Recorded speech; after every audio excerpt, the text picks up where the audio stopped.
Hi, today we're going to concentrate Nancy Clancy late breaking news. Chapter 6, Blabbing. The following morning, even before her regular wake-up time, Nancy was dressed and downstairs for breakfast. She was determined to return to school. I feel fine and I won't breathe on anybody, Nancy promised. Since she didn't have a fever, her parents let her go. It was a normal day at school, or was as normal as it could be, knowing Mr. D might be leaving. Nancy felt thus every time Mr. D did something typical Mr. D thing like cracking his knuckles or tipping way back in his chair with his hands behind his head. Nancy felt as if she were already missing him even while he was there, right in front of her. Before lunch, Nancy went up to Mr. Dunny. I would really like to interview you for the Gazette. I think our readers would be fascinated to learn more about you. Of course, I'm very flattered, Mr. D said. They set up time, library period the next day. Nancy and Bree spent all of lunch deciding on the best questions to ask.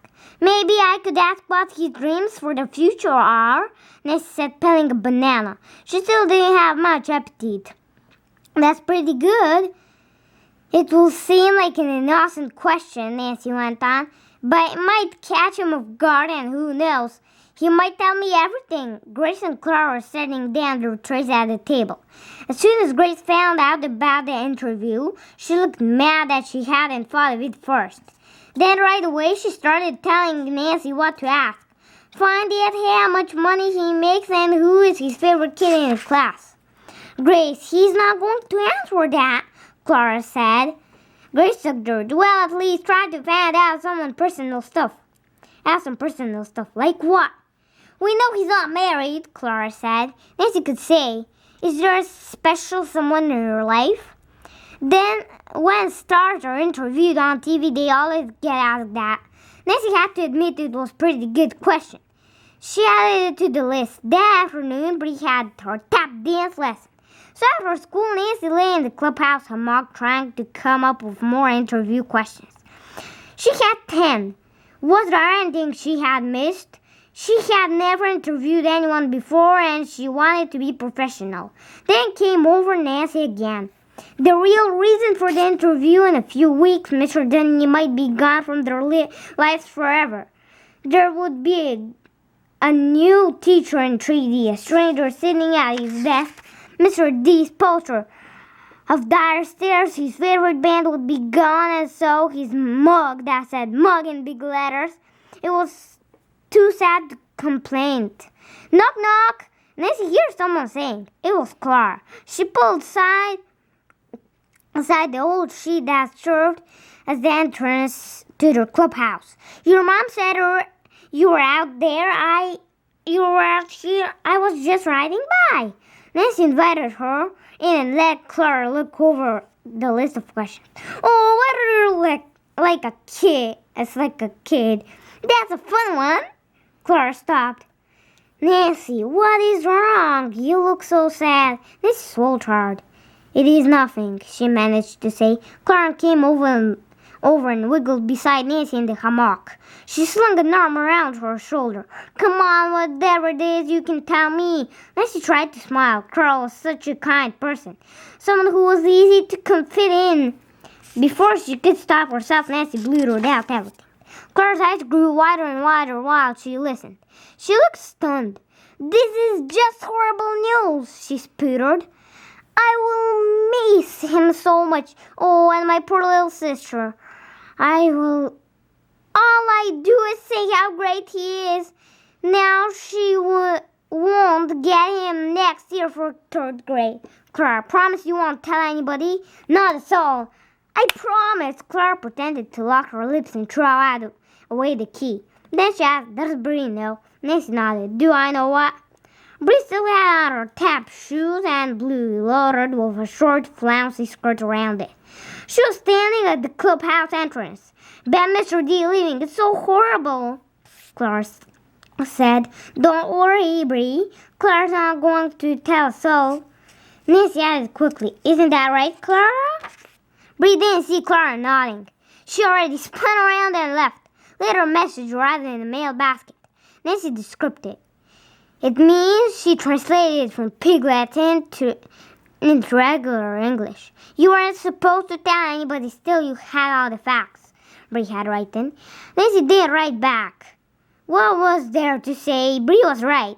The next day, Bree was still kind of annoyed. A reporter is supposed to keep stuff confidential. They were confidential. They were on the way to the art studio. Forgive me. It was a moment of weakness and I rejected it. Okay, forgiven. You're only human. They walked the rest of the way arm in arm. It'll be okay as long as Clark keeps quiet. All during art, Nancy concentrated on putting the final touches on her unicorn, getting the horn. To stay on straight was tricky, but keep her from thinking about the interview.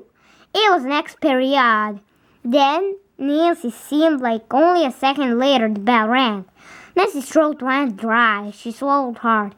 I am nervous, she told Bree. Bree hugged her, told Nancy she would do great, and handed toward the library while Nancy returned to the classroom.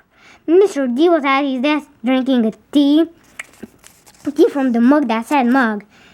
Have a seat and fire away, he told Nancy.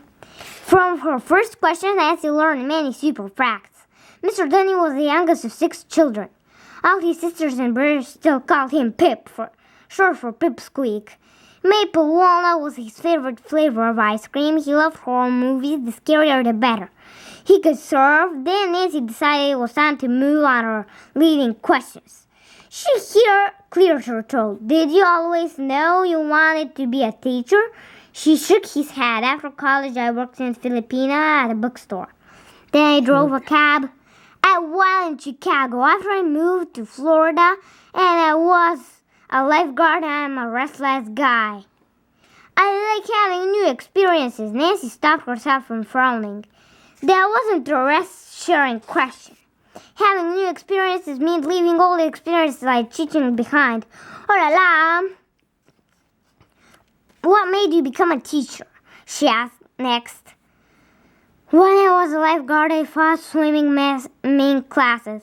I realized how much I enjoy about being around kids.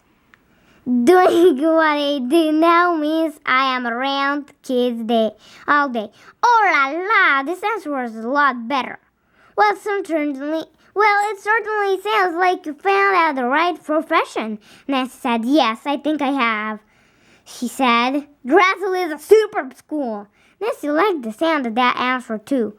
Her body started to relax. So that means you'll never leave here. Oh, I don't know about that, Mr. Denise smiled. Like I said, I get restless. No, wrong answer. Nancy started down at her notepad. The correct answer to the last question was, Mr. Denny planned to stay at Dressel forever and ever. Until he retired, Nancy realized that she was getting nowhere. It was as if she were being spinning in a circle playing a confusing board game where just when she thought she was about to win, it turned out she was right back at square one. Another question popped into her head, one that wasn't on her list, but one that might pin down Mr. Denny more. And the phone Mr. Denny had said a big chance was coming in a month. Room 3D next class trip was also in a month. Are you excited about the next class trip? Nancy asked. The 3rd and 4th grades were going to a matinee, an afternoon performance of Peter Pan. Mr. D had arranged it. Pan paused. Nancy waited to hear Mr. D say, it'll be one of the most super moments of the school year. Instead, he went and rinsed his mug in the sink. Mug in the sink. When he was back down, he said, unfortunately, Nancy, I won't be able to go. Some things come up. But you will still all have a great time without me. No, we won't. Nancy wanted to say, don't leave. School won't be any fun without you. Mr.